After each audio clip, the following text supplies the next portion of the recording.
Readings of Almighty God's words on the pursuit of the truth. How to pursue the truth. 9. The first practice for pursuing the truth. Letting go. Letting go of the barriers between oneself and God and one's hostility toward God. 1. Letting go of one's notions and imaginings about God.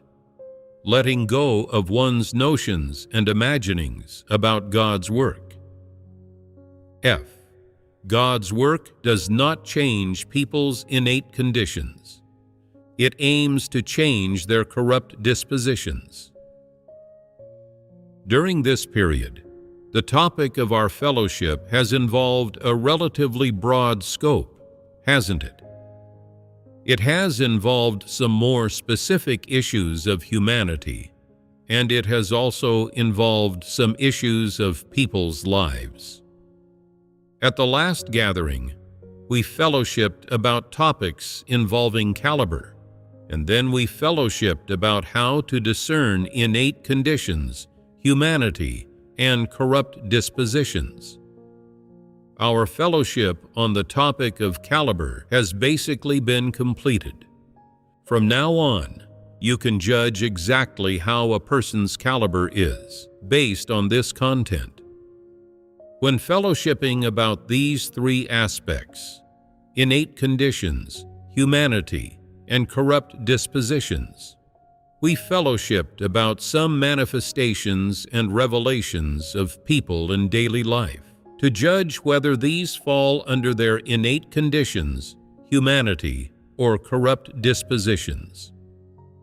Through our fellowship about the three aspects of innate conditions, humanity, and corrupt dispositions, do you now have a concrete understanding of the basic structure of humans as created beings? The reason we fellowship about the three aspects of manifestations revealed in people's lives is that created humankind is composed of innate conditions, humanity, and corrupt dispositions. No matter whether you are a man or a woman, whether you are young or old, no matter among which race of people or in which country you live, in which period you live, or in what kind of social environment and background you live. In short, no matter what your outward appearance is, as long as you are a created human being, you are composed of these three aspects: innate conditions, humanity, and corrupt dispositions. In other words, every person who belongs to corrupt humankind is composed of innate conditions, humanity, and the life of corrupt dispositions. That is to say, any created human being possesses innate conditions, humanity, and corrupt dispositions. Of course, a person's innate conditions are ordained by God. Humanity is partly influenced by innate conditions, and partly conditioned and influenced by family upbringing, the social environment, and Satan's education.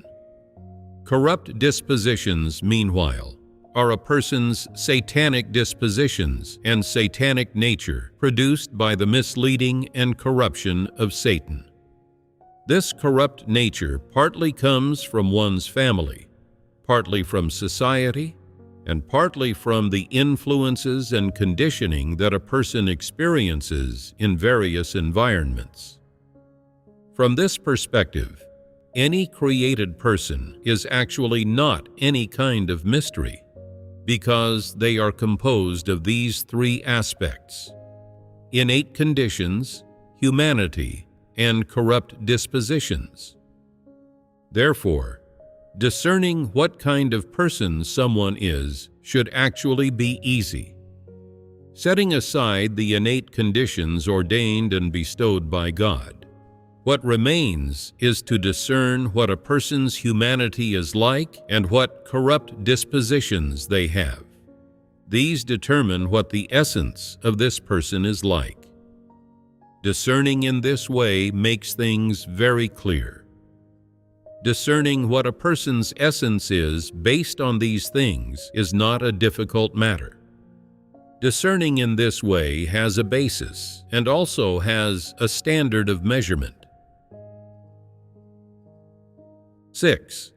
Various manifestations of innate conditions, humanity, and corrupt dispositions. Previously, we listed some specific manifestations of innate conditions, which do not involve corrupt dispositions. Innate conditions are the foundation on which people rely for survival and are conditions that created humankind should possess. Whether it is conditions related to a person's birth, such as the time, environment, and place of birth, or aspects such as a person's appearance, caliber, strengths, instincts, interests, and hobbies, and personality. These are all part of a person's innate conditions. These innate conditions do not corrupt people, and of course, these innate conditions also do not contain any corrupt dispositions. Generally speaking, innate conditions are some basic conditions that a created human being must possess in order to survive and live. Humanity refers to that which is lived out, involving the conscience and reason of normal humanity, which is revealed from a body possessing innate conditions. As for corrupt dispositions, this is straightforward. Corrupt dispositions are the result of Satan's corruption of the life of this body that possesses innate conditions and humanity. Is this a bit abstract? Overall, created humans are created beings dominated by corrupt dispositions and possessing the basic conscience and reason of humanity. These created beings have various innate conditions ordained by God. This is the basic structure of the humankind created by God. In this, innate conditions and corrupt dispositions are easier to understand, but humanity may be relatively abstract. Simply put, humanity is a unique attribute of created humankind that differentiates them from other living beings. Created beings, who have this unique attribute, possess conscience and reason, character, and also the ability to distinguish right from wrong. These unique attributes, which differentiate humankind from other living beings, constitute humanity. This humanity, of course, includes the ability to express using language, the ability to distinguish right from wrong, the ability to understand, the ability to accept new things, the ability to accept the words of the Creator, and the ability to accept God's commission and handle any matter. This is humanity. The simplest understanding of humanity is that it is an inherent attribute of created humankind that differentiates them from other living beings. The most basic characteristics of this attribute are conscience and reason. This is the simplest way to understand it. There are some details within this, such as the integrity and character that humanity should possess, the distinguishing between positive things and negative things, and the selection and carrying out of positive things. Basically, these things are what people should understand and know about the three aspects of innate conditions, humanity, and corrupt dispositions. Have you thought about these issues before? Encountering these issues for the first time, Can you understand them? Can you grasp them? Does anyone feel that this topic we are talking about is too profound and somewhat abstract, and like discussing philosophy, it is a bit incomprehensible? Based on the specific manifestations of these three aspects of innate conditions, humanity, and corrupt dispositions that we have fellowshipped about over these days, what was just spoken about should not be abstract to you. The specific manifestations of these three aspects should be understandable to you. Additionally, shouldn't the relationships among these three aspects also be clear? Humanity is the integrity, character, conscience, and reason that a person reveals based on the foundation of having basic innate conditions. Corrupt dispositions are what is lived out within humanity through innate conditions, and they are the various dispositions lived out by people which are dominated by the life that Satan instills in them. In this way, regardless of what innate conditions a person possesses, they are merely the most basic external shell, whereas the life that can truly dominate the essence of a person is the corrupt dispositions instilled in them by Satan. That is to say, to discern what the essence of a person is, look at the dispositions they reveal. If the dispositions they reveal are the corrupt dispositions of arrogance, intransigence, deceitfulness, wickedness, or viciousness, then regardless of whether their character is kind or evil, this person is essentially of Satan, because their life is Satan's corrupt disposition.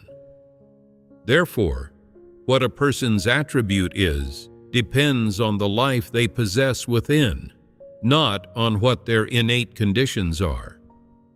If their life is Satan's corrupt disposition, then regardless of how noble or great their innate conditions may appear outwardly, they are essentially of Satan, and they are a member of corrupt humankind. If a person's life is one where the truth is their life, then regardless of how ordinary, normal, or looked down upon their innate conditions may appear outwardly, and even if they exhibit some weaknesses, inadequacies, and defects of their humanity outwardly, they are still part of the humankind that has been saved.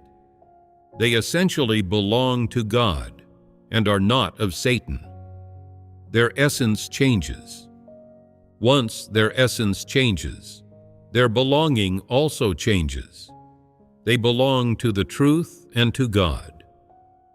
Therefore, the determining factor in a person's belonging, essence, and final outcome is not their innate conditions, and of course, it is not entirely their humanity either, but rather what their life is. If from beginning to end, a person's life is one where corrupt dispositions are their life, and they are of Satan, then their belonging will be with Satan. If they have the truth as their life, they belong to God, and thus their belonging will be with God in the beautiful destination God has prepared for humankind. Based on the various manifestations and the essence of people in all aspects, what is people's current belonging? Do people have a life where the truth is their life? No. Then what exactly does a person's essence depend on? On what they have as their life. Exactly. Whatever your life is within, that is what your essence is. If the life within you changes, and it is no longer corrupt dispositions that are your life, but the truth, then in terms of your essence, you belong to God and belong to the truth. Of course, people's attribute of humanhood does not change. people are still humans, and in terms of their attribute, they are still created humans. However, because your life has changed, your belonging has also changed. In summary, innate conditions are basic conditions that constitute created humankind. That is to say, as long as you are called a created human, these innate conditions must exist in you. They are the basic conditions. Humanity is what is revealed from and lived out of a person's normal humanity while they live under their innate conditions. Corrupt dispositions are the life inherent to corrupt humankind, hidden beneath innate conditions and the shell of humanity. The relationships and distinctions between these three aspects, as well as the roles they each play or the functions they each serve in created humankind, are just as described. Previously, we fellowshipped about some manifestations related to these three aspects of innate conditions, humanity, and corrupt dispositions that people reveal. However, the content involving these three aspects goes far beyond what we have fellowshipped about, so we have to continue fellowshipping on this topic today. Stuttering and stammering. Where did we leave off last time regarding the various revelations of innate conditions, humanity, and corrupt dispositions? Timidity and boldness, right? That fellowship was completed. Let's now look at stuttering and stammering when speaking. What kind of problem is this? This is an innate condition and also a type of physical defect. Of course, the forms of stuttering differ. Some stutterers stretch out a single syllable, while others keep repeating a single syllable, taking all day without being able to utter a complete sentence. In short, this is an innate condition, and of course, it is also a type of physical defect. Does this involve a corrupt disposition? It does not involve a corrupt disposition. If someone says, "You stammer when you speak," "You sure are cunning," or "You even stutter when you talk," how can you be so arrogant? Are such statements accurate? No. Stuttering, as a defect or flaw, does not relate to any aspect of a person's corrupt dispositions. Therefore, stuttering is an innate condition and a type of physical defect. Clearly, it does not involve a person's corrupt dispositions and has no connection to them whatsoever. There is another situation involving stuttering. Some people usually do not stammer when speaking, but when you ask them a question, they hesitate and falter. They take all day to say a single sentence, and you still cannot tell what they're trying to say. Their speech is never specific enough, always making you guess their meaning. Whatever you guess, that becomes their meaning. Otherwise, they use a smile in lieu of meaning. In short, they simply do not answer your question directly. For example, you ask them, "Where did you come from?" They say, well, just wandered around and..." After hearing this, you still don't know where they came from. Or you ask them, "How do you evaluate that person's caliber?" They say, "Their caliber, well, everyone, you know, we all, aren't really clear." Why do they speak in such a halting and fragmented way? Is this stuttering or stammering? It doesn't seem to be. Then why do they speak like this? If it's not because of stuttering or stammering, what is the reason? This is clearly a revelation of a disposition. It means that when they express something or do something, they are dominated by a disposition, which is part of their life, driving them to speak and act to achieve a certain aim. What is this aim? It is to conceal the true facts, to avoid telling you the true facts. They don't want to explain things so clearly. Why do they act this way? It is because they believe that if they explain what's actually going on, they will have to bear the consequences, either offending someone or causing detriment to themselves. They do not want to bear these consequences. They do not want you to know the true facts. This is a manner and style of speaking and acting under the dominance of a corrupt disposition. The life that dominates them to act this way represents their nature, and their acting this way proves that they have no truth whatsoever. They do not speak according to the truth principles. So how should one speak so as to speak according to the truth principles? To do this, one should be an honest person, just as God says, "Let your communication be yes, yes, no, no." Do they do this? No.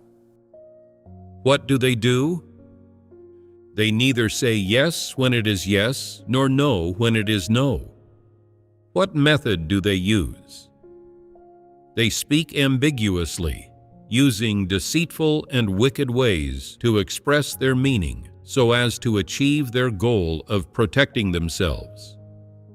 They use the methods instructed to and instilled in them by Satan to handle a matter or express something.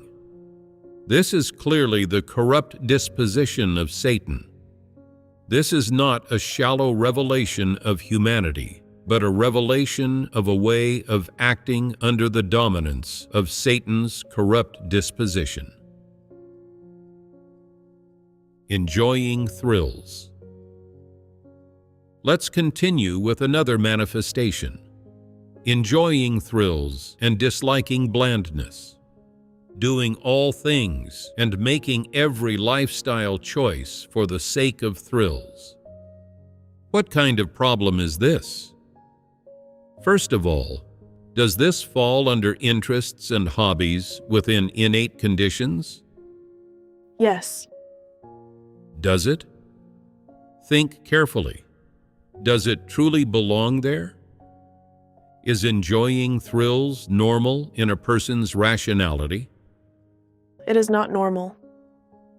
Then, is categorizing it under innate conditions appropriate? Looking at it this way, it is not appropriate. What kind of problem does this manifestation fall under? If we say that enjoying thrills is a corrupt disposition, then what kind of corrupt disposition is it? Is it arrogance, deceitfulness, or viciousness? It is unrelated to any type of corrupt disposition. Then, what kind of problem is it? It is a problem of humanity. What kind of problem of humanity is it? Is it being somewhat out of line? It is conducting oneself improperly and in a way that is out of line, enjoying thrills, and being restless. Restlessness indicates a lack of normal humanity. This does not involve conscience, but primarily reflects a lack of rationality in normal humanity.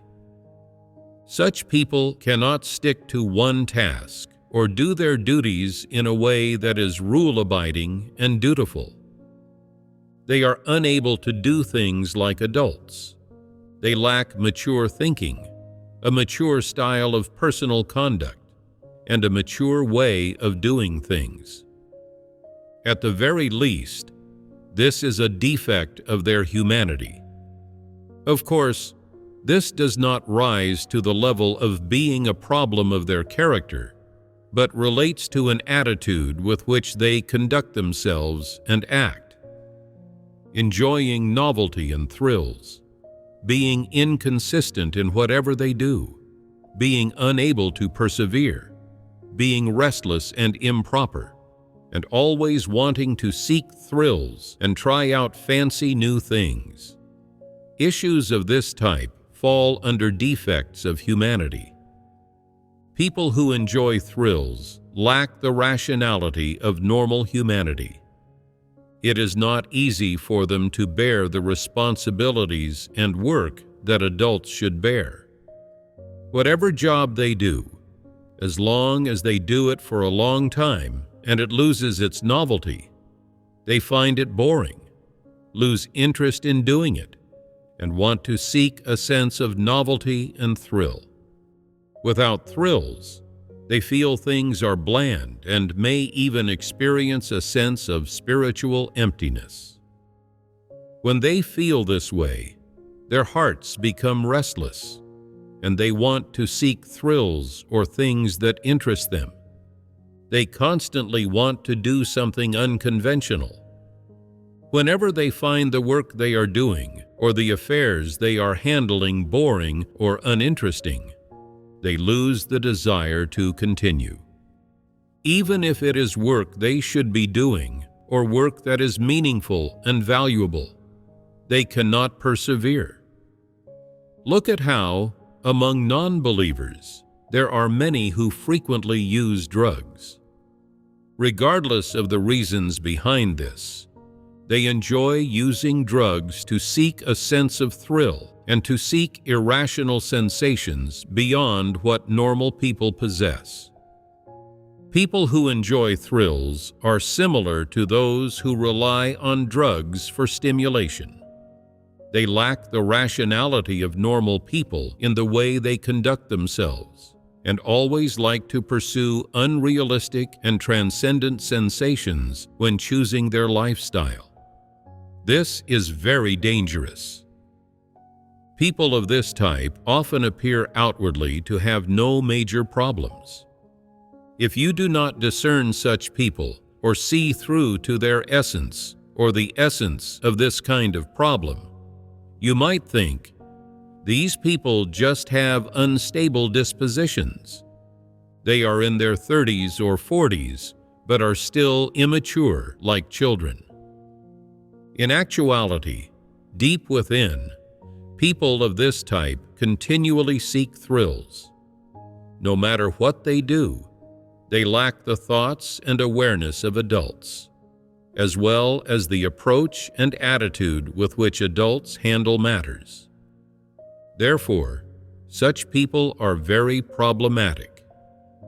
Maybe their humanity is not bad, and their character is not particularly vile, but due to this defect of their humanity, it is very difficult for them to be competent for significant work, especially certain important items of work. When you fellowship the truth with them, they say, "I understand everything. I just can't do it." They cannot live or work properly and dutifully with the thoughts and attitudes of normal people. Their hearts are always restless. People with such manifestations are also very problematic. This concludes our discussion on the manifestation of enjoying thrills.